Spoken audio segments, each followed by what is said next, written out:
పోలీసులు కొడితే దెబ్బలే తగులుతాయి. మిమ్మల్ని పోలీసులు కొట్టారా? అయినా ఇలాంటి పని చేశారేంటండి? అసలు ఎందుకు చేశారండి? అంతా నీ వల్లే. అలా అంటావేంటన్నయ్య? నువ్వు ఇలాంటి పనులు చేయటానికి ఇప్పుడు ఇలా జైల్లో ఉండటానికి వదినకేంటి సంబంధం? తనేం చేసిందని ఎలా అంటున్నావు? అవునైరేంద్రే, అంతా మీ వదినే చేసింది. నేనీ దుస్థితిలో ఉండడానికి కారణం కూడా మీ వదినే. నేనేం చేశానండి అలా అంటున్నారు? ఏనాడైనా నన్ను ప్రశాంతంగా ఉండనిచ్చావా? ఏనాడైనా నన్ను అర్థం చేసుకొని ప్రవర్తించావా? లేదు. పైగా నాకు అది కావాలి ఇది కావాలని టార్చర్ చేశావు. ఇవ్వలేని పరిస్థితుల్లో ఉన్నారని తెలిసి కూడా దెప్పి పొడిచావు. అలా అంటావేంటన్నయ్య? భార్యకి భర్తని ఆ మాత్రం అడిగే హక్కు లేదా? ఉంటుంది, కాదనను. ఏ భర్తకైనా భార్య నుండి కావలసింది కాస్త అర్థం చేసుకునే గుణం. అది మీ వదినకు లేదు. ఏ భర్త అయినా భార్య నుండి కోరుకునేది ఓదార్పు, ప్రశాంతత. అది మీ వదిన వల్ల నాకు కలగదు. అవన్నీ మన వ్యక్తిగత సమస్యలండి. దానికి మీరు చేసిన పనికి లింకేముంది? ఉంది. నీ కోరికలు తీర్చడం కోసం డబ్బు కావాలి. ఆ డబ్బు కోసం నేను ఏదో ఒకటి చెయ్యాలి. అందుకే ఇలా చేశాను. ఎక్కడా పని దొరక్క, ఎవరూ పనివ్వక నేను ఇలాంటి పని చేయాల్సి వచ్చింది. మరి కనిష్కని ఎందుకు టార్గెట్ చేసి డబ్బులు తీసుకున్నావు? ఈ పనిలో వాళ్ళు వీళ్ళు అని ఏముంటుంది? అందులోనూ మన జీవితాలు ఇలా చిన్న భిన్నం చేసిన ఆ కనిష్క మీద పగ తీర్చుకునే అవకాశం నాకు ఈ రూపంలో వచ్చింది. అందుకే ఒప్పుకున్నాను. తప్పక తప్పు చేశాను.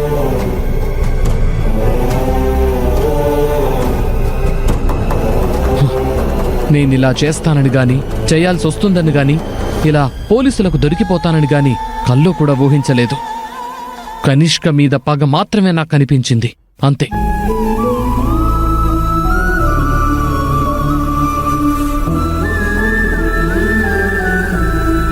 మీరే వచ్చారు? అమ్మా నాన్న వాళ్ళు రాలేదా? మీరు చేసిన పనికి వాళ్ళు మాకు కొడుకే లేడన్నట్టు మాట్లాడుతున్నారు. మీ వల్ల పరువు పోయిందని, తలనొప్పులు తెచ్చారని తిట్టుకుంటున్నారు. నువ్వు చేసిన పని అలాగే ఉంది. మరి ఇక నిన్ను చూడటానికి స్టేషన్కి వస్తారు. రాలేదు, రాను అని అన్నారు. అవునులే, నా వల్ల నిజంగానే వాళ్లకు సుఖం లేకుండా పోయింది. నా వల్లే వాళ్లకి తల కొట్టేసే పరిస్థితి ఏర్పడింది.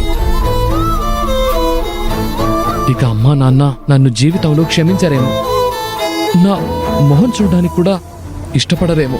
మీరేం బాధపడకండి. ఎలాగోలా మిమ్మల్ని నేను విడుదల చేయించుకుంటాను.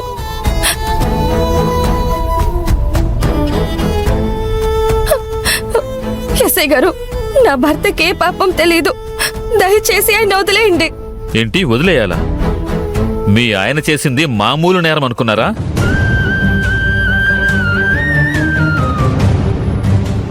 అంత పెద్ద క్రైమ్ చేసి దొరికాక అంత సులభంగా ఎలా రిలీజ్ అవుతాడు? అలా అనకండి ఎస్ఐ గారు. చెప్పేది అర్థం చేసుకోండి. మీ ఆయన అంత త్వరగా బయటికి రాడు. నువ్వు ఎంత ఏడ్చినా ప్రయోజనం ఉండదు. వెళ్ళండి. అయ్యో, ఇప్పుడు నా భర్తను ఎలా కాపాడుకోవాలి?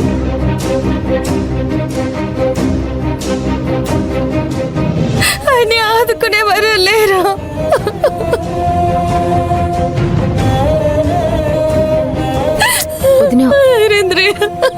అయ్యో,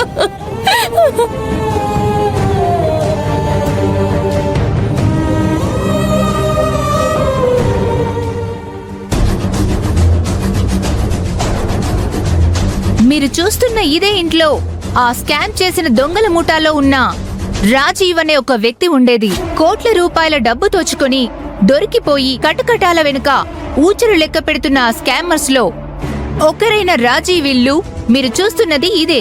కోటీశ్వరులే టార్గెట్ గా, కోట్ల రూపాయలే లక్ష్యంగా దోపిడీలు చేసి దోచుకొని ఇదే ఇంట్లో దాస్తారా అన్న అనుమానం మీకు కలగక మానదు కదా. అయినా కోట్లను కొల్లగొట్టేవాళ్లు ఇలాంటి ఇంట్లో ఉంటున్నారు అంటే నమ్మబుద్ధి కావడం లేదు కదా. అయినా ఎవరికీ అనుమానం రాకుండా ఉండడానికే చిన్న ఇంట్లో ఉంటూనే చాటుగా వ్యవహారం నడిపిస్తున్నారు అని మీకు అనిపిస్తుంది కదా. మోసగాళ్లు ముదుర్లు అయిన వాళ్ళకి ఇలాంటి చావు తెలివితేటలు మామూలే అనిపించక మానదు కదా. Hello madam, mind your tongue, don't cross your limits. ఎవరు మీరు? ఆ దోపిడీదారుడికి ఏమవుతారు? ఆయన ఒక్కడేనా లేదా ఇంట్లో వాళ్ళంతా కూడా అదే వృత్తిలో ఉంటున్నారా?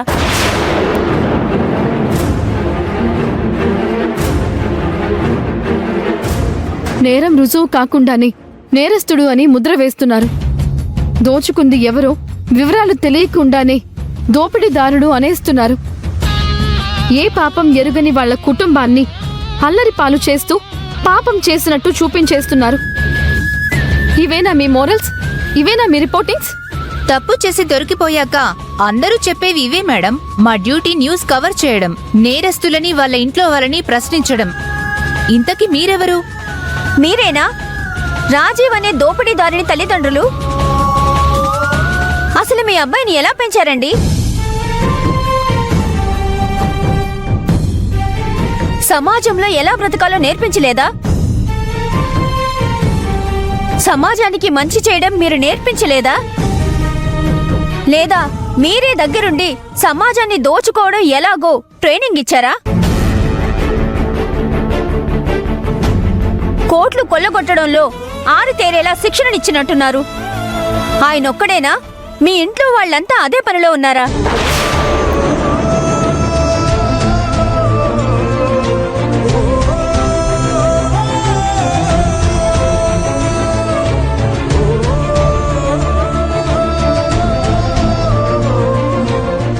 మావయ్య, మీరిక్కడే ఉంటే ఇలాగే లేనిపోని పిచ్చి ప్రశ్నలు వేసి విసిగిస్తారు.